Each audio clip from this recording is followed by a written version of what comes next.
I thought maybe we could just pick up um, maybe two things. I wanted to kind of hear about the transition to LA because you've told me about that before, Yeah. and uh,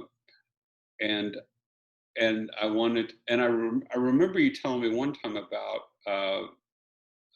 your first visit to Capitol and Mhm. or historic sessions that you got to see there. And so Yeah. anyway, I would you just recap some of that and talk about Sure, absolutely. yeah. Well, what brought me to LA was really the connection I had to Don Costa.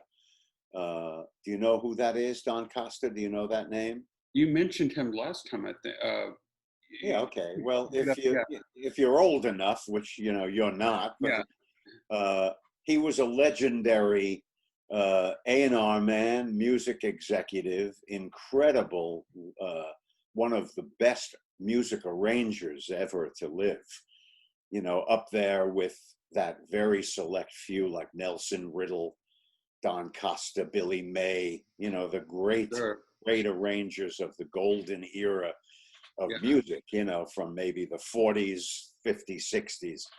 And when Don was an A&R man, along with being, you know, a producer and a great arranger, he was with ABC, and he was with two labels. He was with United Artists and ABC. And during his years there, he signed Lloyd Price, Paul Anka, Steve Lawrence and Edie Gourmet, Ferranti and Taisha, right, um, and probably, oh, Trini Lopez yeah, were all his direct signings, and his producing.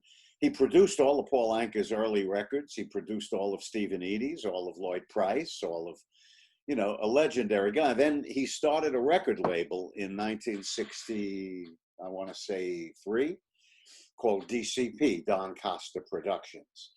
And the first artist that he signed was Little Anthony and the Imperials, and they had Going Out of My Head, Hurt So Bad, and all of those incredible songs that were written by Teddy Rendazzo, who was, you know, in his own right, he's a Songwriters Hall of Fame songwriter, great producer, great arranger, one of Don's proteges. I was lucky enough to be another one of his proteges, and uh, and so when I was in New York, I joined Don.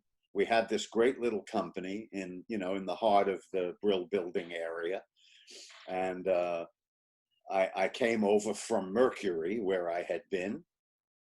Uh, so I left one icon, you know, Quincy Jones and Shelby Singleton, to join Don Costa. I was, you know, blessed with all of these towering figures in music who were mentoring me.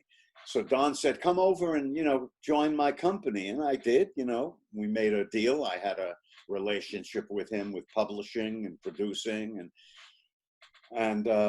and then, you know, because I wasn't protected from the draft during the Vietnam War and it was raging. This was like 1965, and I had just turned 18 and I was eligible for the draft. I wasn't in college. oh I wow, was, so, you know, I thought I took care of it. I thought I was yeah, able to get into a reserve unit and not be taken away, you know, for 2 years.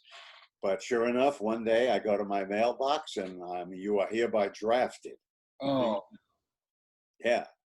So Don said to me, "Look, I'm probably going to move to California in the next year. And when you get out, which is going to be the blink of an eye, you know, 2 years later, I want you to come out to California with me." I said, "Okay, let's see what happens." So I go into the Army. I don't have any choice, you know, and I start to serve, but I'm in touch with him and with the company. You know, they were right, sending me billboards and, you know, right, and all the keeping my toe in the water, you know, and I was continuing once I settled in and got into a permanent place, a permanent assignment. I was even able to buy a little electric piano and I could continue, you know, the work I was hopefully going to do. As soon as I was released and I got out, what was your Army experience? What were you doing there? uh, I got, luckily, I mean, you know, so many people were drafted, and during those few years that I went in, you know, that was the the buildup when we went from 50,000 troops to 500,000 Right. during 2 years. So I didn't get to sent to Vietnam. I was one of a small percentage of people that got sent to Europe. And I got assigned to Germany, and I got settled over there. And my training was with signal related, which sort of made some sense, Right. you know. And they wound up sending me to a number of schools. So I had a good job, and I was highly trained. I did a lot of cryptographic work, you know, a lot of decoding and coding of secret and top secret messages that were flying around from, you know, Europe to Washington and et cetera, you know. Which prepared you as a producer to talk to artists in their cryptic ways. Yeah, sort of. Yeah.